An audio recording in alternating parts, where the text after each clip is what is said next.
Michigan's Darden tied for third, and Columbia in fifth place. Bloomberg surveyed students, alumni, and employers as part of the ratings. So here now to walk us through it is author of the report, Bloomberg's Demetra Castanidis. I'm sure you've lost so much sleep in the lead up to this report. Thank you for joining us. Just a little bit. We have our amazing data analysts on the DataVis team who are the number crunchers, so they put in a lot of time too. So when Stanford wins for a fifth straight year, clearly this is a reflection of its proximity to Silicon Valley startups and its expertise in entrepreneurship, right? That's a big part of it. You know, they're consistently getting very high marks from all the three groups that are being surveyed. On compensation, on entrepreneurship is a big one. That's a very big deal in Silicon Valley. And they really have access to, you know, people in that community. And I think that that really boosts them a great deal. It's a fantastic school. Of course, all of the schools are fantastic schools. But I do believe that that sort of position in Silicon Valley, the proximity to the tech sector, the startup world, is really like key for Stanford. You mentioned that all these are great schools, and anyone obviously in this world knows that these are kind of the premier institutions that you go to if you do want to get an MBA here. Do those rankings change much though? Because I think like, okay, I mean, every time I look at these lists, I feel like you're always going to see these names at the top. You know, they changed some. We've certainly had some movement in the last couple of years. I mean, you both, you know, think, oh, there should be movement, and then when there is movement, people question, you know, what you're doing. How is the methodology working? What has the school or what have you done to change it? But, you know, year to year, there certainly are changes, and we've seen a couple this year. Darden, University of Virginia, which really shot up quite a bit because they had their recent alumni reporting much higher salaries, starting median salaries, than they were the prior several years. And again, compensation is a pretty big factor in the overall equation. So you will see differences, and sometimes you'll see things really come from behind. Yeah. And most likely there is an effort behind that. Nothing nefarious, but efforts by schools to really deliver more on what students and what their population is asking for. Okay, these are all the schools we're talking about based here in the U.S., but this study also looked at school MBA programs overseas as well. We do. We look at schools in Europe. Business schools are, I mean, you know, there are many business schools, many very well established and historically very well known business schools like INSEAD, but also newer players. This year, a school in Milan, Italy, Bocconi, topped the European ranking. And again, you know, factors having to do with jobs and experience and exposure to certain kinds of learning. We look at schools in Asia, which is a fairly minimal list at this point, but we've been growing it. You know, it's dominated by a couple of schools in China, and then several schools in India is a very strong market for graduate masters business. And, you know, this market is very strong for people coming from India as well. And lastly, we also look at Canada. Okay, so Canada, North America. I'm curious about one thing you pointed out in your article, which is specializations, and this caught my interest.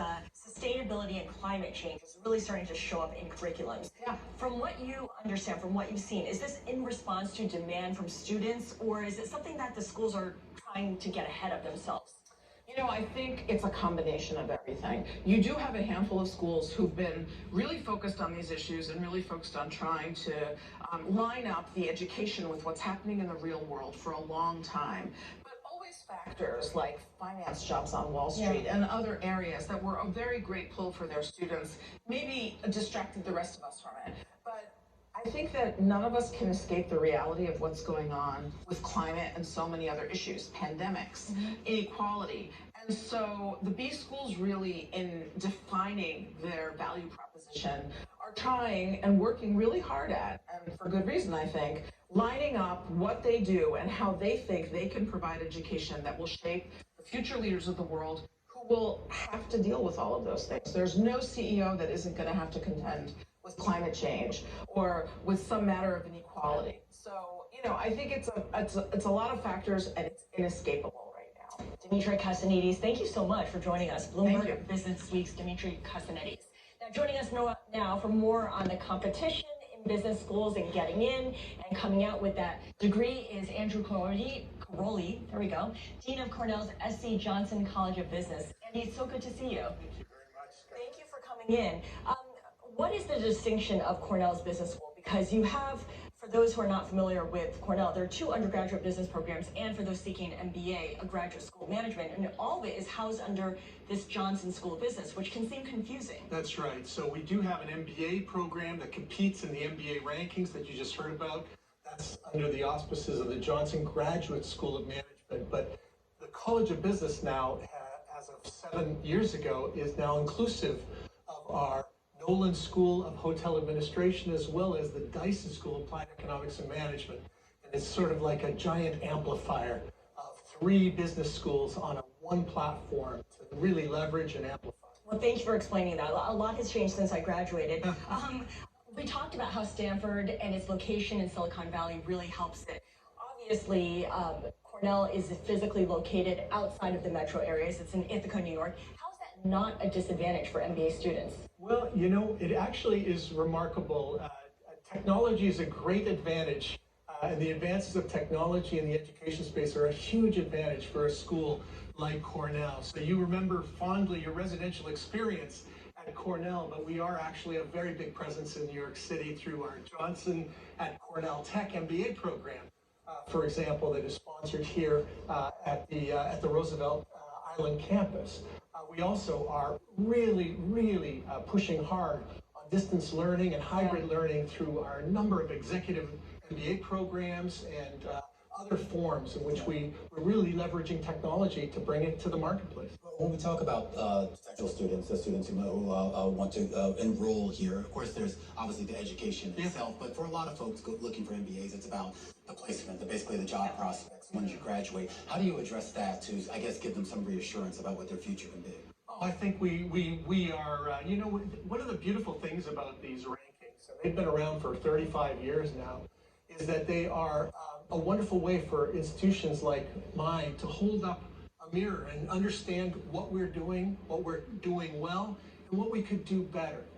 And I think that these yardsticks, these measures, relative ranks, or the components that you were hearing described, I think they give us a sign as to where we can really drive for value and excellence for our students. That's really what it ultimately is. Yeah, placements are important, but the throughput, the education that we provide them that gives them that chance to succeed for 30 years, 40 years in their careers, that's really what it is. Have you seen material changes in demand for these degrees? There was a lot of talk, at least before the pandemic, that people weren't seeking out MBAs to a certain extent because, you know, if you had a certain skill set, there was a job market out there where you can make a pretty good living without getting that secondary degree. Well, you know, I don't have to answer that because we're not just an MBA shop. We do have an MBA program. We're very proud of our MBA program at the Johnson School.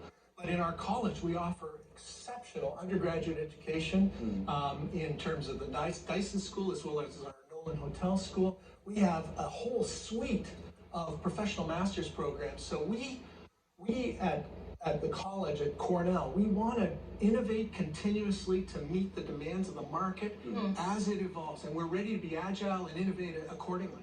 So one VC investor was telling me that the business skill of the future is the ability to lead an organized workforce. Cornell has a School of Industrial Labor Relations, which is incredibly relevant today given the strikes in Hollywood, in Australia, and potentially Detroit as well. Is there any overlap between the ILR and traditional business curriculum? Should there be? There are many forms in which we have partnerships and relationships. While ILR is a self-standing school at Cornell, Industrial Labor Relations, there are, in fact, many mechanisms through which we partner. We have, for example, reflecting their competitive strength in the compensation, executive compensation space, we actually have a joint center focused on compensation studies. And we do a lot of partnership. Many of their students take our business minor that is offered through our college. So there's lots of synergies. And we really work hard, actually, especially in the most recent 5 years, to really exploit these synergies across our campus to take advantage, like the Johnson Cornell Tech experience. So Andy, from where you sit, what do you see as the business skill of the future, and how is Cornell positioned to offer that to its students? Cornell or in general?